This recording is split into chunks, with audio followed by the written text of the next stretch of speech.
Scene 10 in my version of King Lear is Act 3, Scene 3, if you've got the folio version.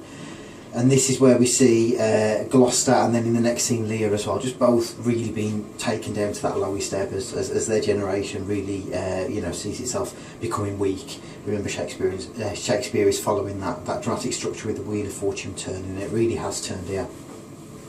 Gloucester says in line 2, he talks about, I like not this unnatural dealing. I think there's real irony used by Shakespeare there, bearing in mind that Edmund is the unnatural child, the bastard, the illegitimate child. He himself has talked about nature being his goddess, and then Gloucester's echoing his line, unnatural dealing, but he doesn't get it. There's that irony that Gloucester doesn't quite get who the unnatural child is. Just like Lear in the last scene was talking about nothing, but he doesn't get it, he doesn't grasp, the meaning of Cordelia's nothing. Edmund echoes him most savage and unnatural. It really shows the way that Gloucester's really just being played by Edmund. Shakespeare's really emphasising that. It's carried on in Gloucester's, the end of Gloucester's final line. There is some strange thing toward Edmund, pray you be careful. So again, Gloucester understanding that things aren't right, but actually, trying to defend Edmund. Shakespeare's really emphasising here the fact that he's not quite got it. And then at the end of the scene, we get Edmund speaking of rhyming couplets. Shakespeare often ends his scenes in rhyming couplets, and these lines are often really significant, and this one is particularly important. He says, "That which my father loses, no less than all, the younger rises when the old do fall." Right in the middle of the play, basically, we're halfway through Act 3. We get the couplet right in the end, so it's these sort of two lines, a pivot really, that the whole of the rest of the play is based around.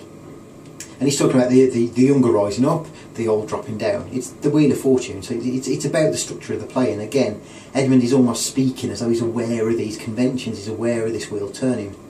But also, I think there's that idea that centrally this is what the play is about, isn't it? The old order falling, the young order rising. It's not just about the characters, though Lear and Gloucester are both, pulled down. It's about the order itself. Ed himself has had to be lowered and become poor Tom, the beggar, in order to then survive. And there's that sense the old needs to drop down so that the young order can sort of rise, really. And then scene 11 starts with Kent saying the tyranny of the open night's too rough for nature to endure. We can interpret that in two ways. He's either saying that nothing natural can survive in this storm, or he could possibly be saying that Lear's nature, Lear's personality can't cope with the roughness of the storm. If we look at the first definition, that really supports what Bradley says. It's the idea, Bradley talks about Shakespearean heroes being great men who are brought down to remind us that God can do that to anyone. If he can do it to a king, he can do it to any of us. And if we take that definition, then Kent really is emphasising that, the power of God represented in the storm is greater than anybody else. But if you want to argue against Bradley, you take the other meaning of nature. Lear's nature can't endure here. Basically, he's flawed, he's too proud, he can't adapt, and actually that's why he's on his way out. So actually that argues against Bradley. Lear isn't a great man, he wasn't from the start. He was deeply flawed, and this is just exposing it. Lear says on about line 7 or 8, he talks about this contentious storm invades us to the skin. So again, there's the idea of Lear and Gloucester's bodies almost turning against them. He has been invaded here. Obviously they're both older, they're both losing control of their bodies, they are literally old men. But there's also that idea of invasion, it's a world taking over them.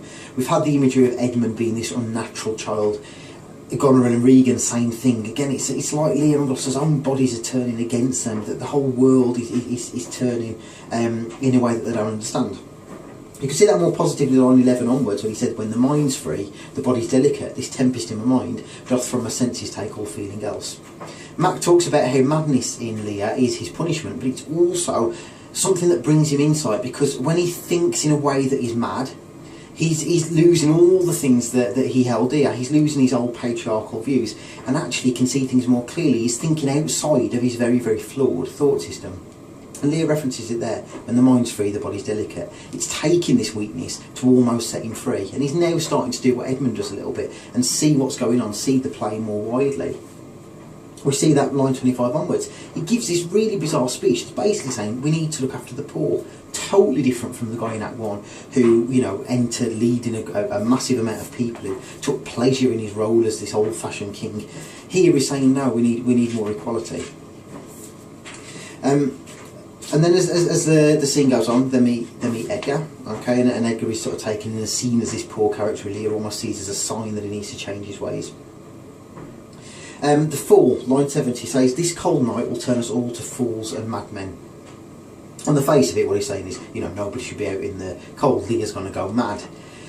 But I think there's another meaning here, because the Fool, obviously, is a very wise character. The Fool can see all these things. The Fool is very aware of theatrical convention, what's going on. The madman, Edgar, is also very aware. He has adapted his character to change with the new world. And I think the significance of that line is that actually the Fool's stressing that it's sort of necessary that this happens. This needs to happen because the Fools and madmen are more able to adapt than some of the other characters. Lear's more able to adapt, and now he's going mad. At line 92, he asks a really simple question. He's speaking in prose, so again we're seeing his powers fading, you know, he's losing that. But he asks, is man no more but than this? Sorry, is man no more but this? That kind of is the central debate of the play, isn't it, really? What is man, ultimately? Is man anything better than just this one weak guy on you know, standing out on his own? Again, if you want to take Bradley's point of view, Bradley would argue that's what the play is about. It's about Shakespeare showing that even a king can be brought down by the power of God and by wider powers. But I think also Shakespeare's making this comment that actually man isn't anymore, but that's okay. You know, Edgar has to bring himself right down to his raw state in order to understand himself better. Cordelia has to say nothing and refuse to take part in the love test and lose everything to understand the world as she sees it. The characters who can't do that, Lear, Gloucester and Kent, end up just dying because there's no place for them in the new world. So I think that's really important. Man isn't any more than this, but I think that's kind of the point of the play, isn't it? Just like the Fool says, the Fools and the Madmen are almost the best characters to have here. That idea is carried on about line 127. Gloucester sees Lear and he says, what? Hath your grace no better company? And there's a real irony there, because I think the point is, well, no, he doesn't have any better company. These are the best company, really, that he can have. These fools and these madmen are the best characters because they can see beyond their own roles. Just like Max says, you know, that their madness brings him insight. The Fool's role gives him Fool's licence. He can observe the action and comment on it to us. Edgar's role as a pretend madman gives him this insight and he can understand the flaws of the old system so he can adapt.